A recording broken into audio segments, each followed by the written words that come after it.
피고인이 서서 그 내용을 듣는 것이 일반적이지만 설명에 시간이 많이 걸리는 경우에는 피고인이 앉아서 그 내용을 듣고 마지막 주문 선고 시에만 서 있게 됩니다. 이 사건의 경우 관련해서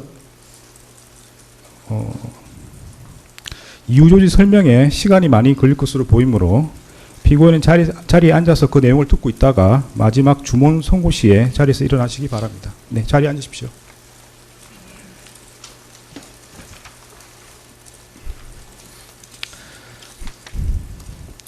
네, 판결 이유에 대해서 설명드리겠습니다. 피고인은 내란 우두머리 방조, 허위 공문서 작성, 허위 작성 공문서 행사, 대통령 기록물 관리에 관한 법률 위반, 공용서로 손상, 위증 혐의로 기소되었습니다. 그 후에 내란 우두머리 방조 혐의와 관련하여 내란 중도 임무 종사 혐의가 택일적으로 추가되었습니다. 이러한 공소사실에 대하여 피고인은 위증 혐의 중 일부에 한해서만 자백하고 있고 나머지 혐의는 모두 부인하고 있습니다. 네, 순서대로 살펴보겠습니다. 먼저 내란 중도 임무 종사 혐의에 대해서 살펴봅니다. 그 세부적인 내용이 복잡하므로 결론을 먼저 말씀드리겠습니다. 내란 중도 임무 종사 혐의에 대해서는 유죄로 인정합니다. 참고적으로 내란 중도 임무 종사가 아니라 내란 우두머리 방조에 대해서 설명을 드리면 처음 기소된 내란 우두머리 방조 혐의는 범죄로 성립할 수 없습니다. 내란죄는 필요적 공범으로서 관여자의 의사 방향이 일치하는 집합범이므로 내부자들 사이에서는 각자 수행한 역할에 따라 우두머리, 지휘자, 중도임무 종사자 등으로 처벌될 뿐 방조범에 관한 형법 총칙 규정이 적용될 여지가 없습니다. 따라서 내부자에 해당하는 피고인에게는 형법 총칙에 규정되어 있는 형법 30조에 따른 방조범이 성립할 여지가 없으므로 내란 우두머리 방조 공소사실은 범죄로 되지 않을 때에 해당하게 됩니다. 내란 우두머리 방조 혐의로 기소되었으나 내란 중도임무 종사 혐의가 택일적 추가적 병합되는 형태로 공소장이 변경되었습니다. 이에 대해서 변호인은 특별검사가 당초 공소 제기한 내란 우두머리 방조 공소사실과 택일적으로 추가할 것을 신청한 내란 중도임무 종사 공소사실은 기본적 사실관계가 동일하지 않고 공소장 변경을 허가할 경우 피고인의 방어권 행사에 실질적인 불이익을 초래할 염려가 있으므로 공소장 변경을 허가한 것은 위법하다고 주장하고 있습니다. 그러나 특별검사가 당초 공소 제기한 내란 우두머리 방조 공소사실과 이 법원이 공소사실의 택일적 추가를 허가한 내란 중도임무 종사 공소사실은 범행의 주체, 시기와 장소, 구체적 행위 태양 등이 모두 동일합니다.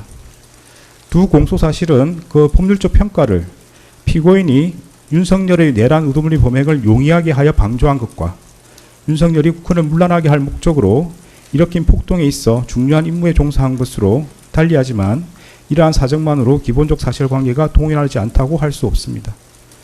또한 공소사실을 택일적으로 추가하는 경우 방어의 대상이 확대되는 것은 이미 예정되어 있으므로 두 공소사실의 동일성이 인정되는 이상 피고인과 변호인이 주장하는 사정만으로 피고인의 방어권 행사에 실질적인 불이익을 초래할 염려가 있다고 보기 어렵습니다.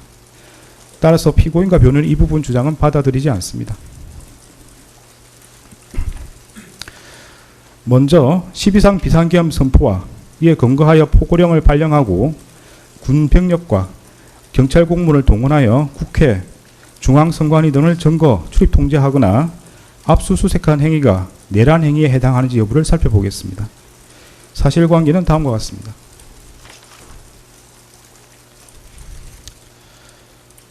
윤석열 전 대통령과 김용현 전 국방부 장관은 국회 다수당이 쟁점 법안들에 대한 단독 처리를 강행하고 형법상 간첩죄 개정에 반대하며 정권 퇴진, 탄핵 집회를 지속하고 국무위원 등 다수의 고위공직자들을 탄핵하며 정부가 추진한 주요 사업의 예산을 삭감하고 중앙선관위 부정선거 관여 의혹과 여론조사기관의 여론조작 등으로 국정 운영이 어려졌다는 이유를 내세워 비상계엄을 선포하기로 마음먹었습니다. 이에 따라 윤석열과 김용현은 비상계엄 선포 후 군과 경찰을 동원하여 국회를 봉쇄하고 장악하여 비상계엄 해제 요구안 의결을 저지하는 등 국회를 무력화시킨 다음 국가비상입법기구를 창설하고 중앙선관위를 장악한 후 부정선거와 여론조작 관련 증거 확보를 내세워 전산 자료를 영장 없이 압수수색하며 더불어민주당 중앙당과 선거 여론조사기관인 여론조사꽃 사무소를 장악하는 한편 포고령에 근거하여 국회의원, 정치인 등 주요 인사와 중앙선관위 관계자들을 영장 없이 체포구금하고 MBC, JTBC, 한겨레신문, 경향신문, 김어준 운영 인터넷신문 등 당시 정부의 비판적인 입장을 취하는 특정 언론사에 대한 봉쇄, 단전 단수 조치를 하려고 계획하였습니다. 윤석열과 김용현은 위와 같은 모의에 따라 국회 등 주요 기관 봉쇄, 특정 언론사 단전 단수 조치, 국가 비상입법기구 관련 예산 편성 등 소관 부처 장관들에게 지시할 사항을 미리 준비한 후 국무회의 심의 없이 2024년 12월 3일 22시경을 기하여 전국에 비상계엄을 선포하기로 결의하고 비상계엄 선포에 따른 조치사항이 있거나 비상계엄 선포와 함께 그에 따른 직무수행이 필요한 피고인, 법무부 장관 박성재, 행정안전부 장관 이상민, 통일부 장관 김영호, 외교부 장관 조태열 및 국정원장 조태용만을 사전에 대통령실로 불러 비상계엄 선포 계획과 조치사항을 알리기로 하였습니다.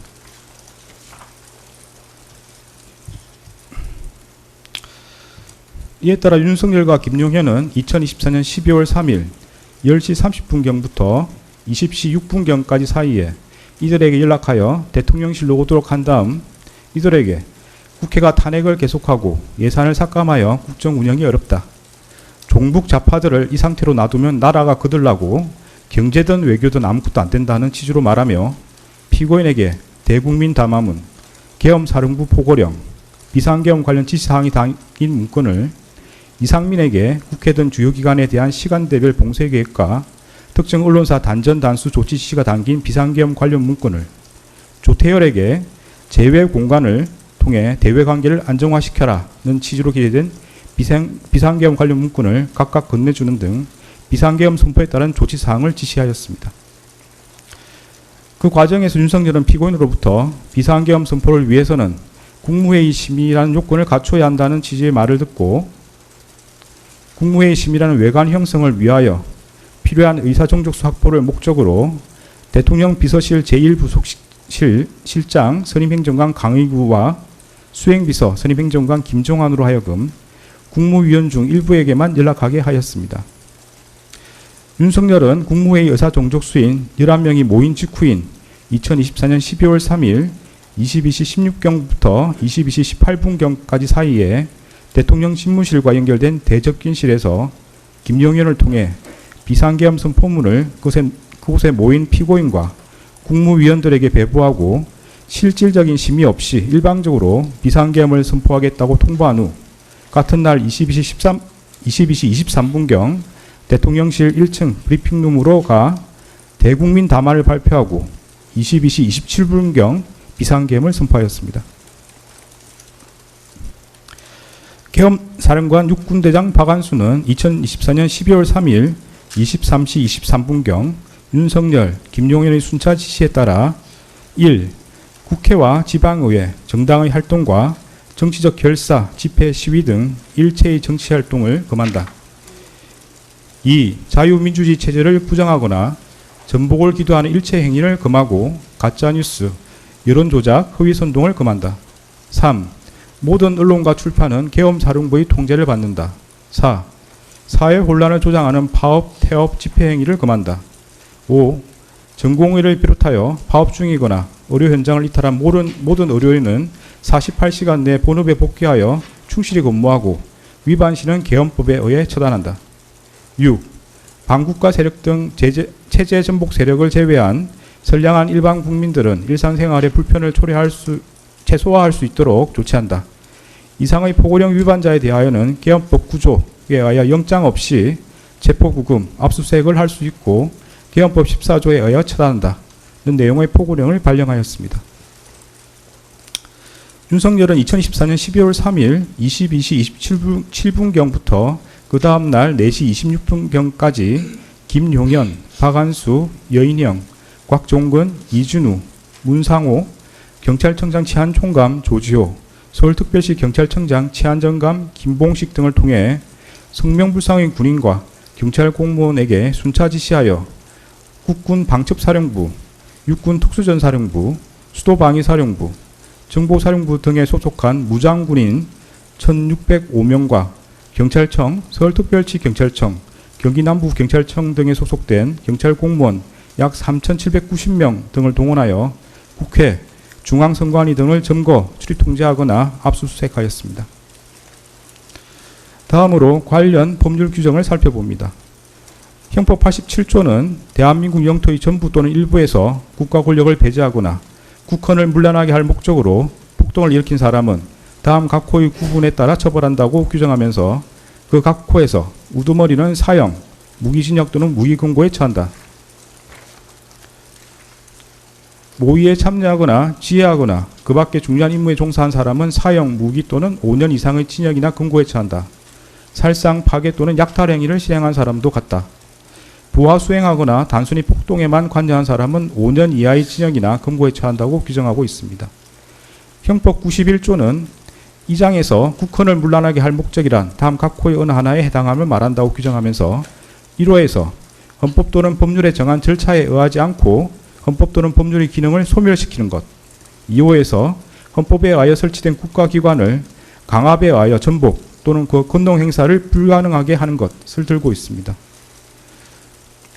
형법 87조에서 규정하는 폭동이란 다수인이 결합하여 폭행 또는 협박하는 것을 말하고, 여기서 폭행 또는 협박은 일체의 유인력 행사나 외포심을 생기게 하는 해악의 고지를 의미하는 최강의의 폭행 협박을 말하는 것으로서 이를 준비하거나 보조하는 행위를 전체적으로 파악한 개념이며 그 정도가 한 지방의 평온을 해할 정도의 위력이 있음을 요한다고 합니다.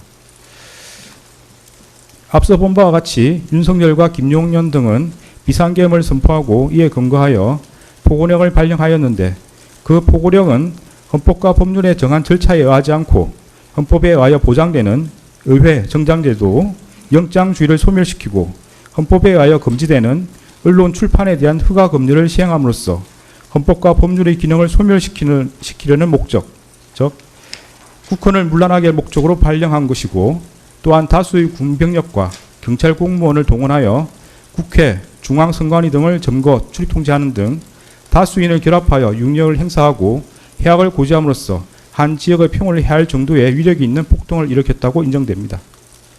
따라서 12.3 비상계엄 선포와 이에 근거하여 위헌위법한 포고령을 발령하고 군병력 및 경찰 공무원을 동원하여 국회, 중앙선관위 등을 점거, 출입 통제하는 등의 행위는 형법 87조에서 정한 내란 행위에 해당합니다.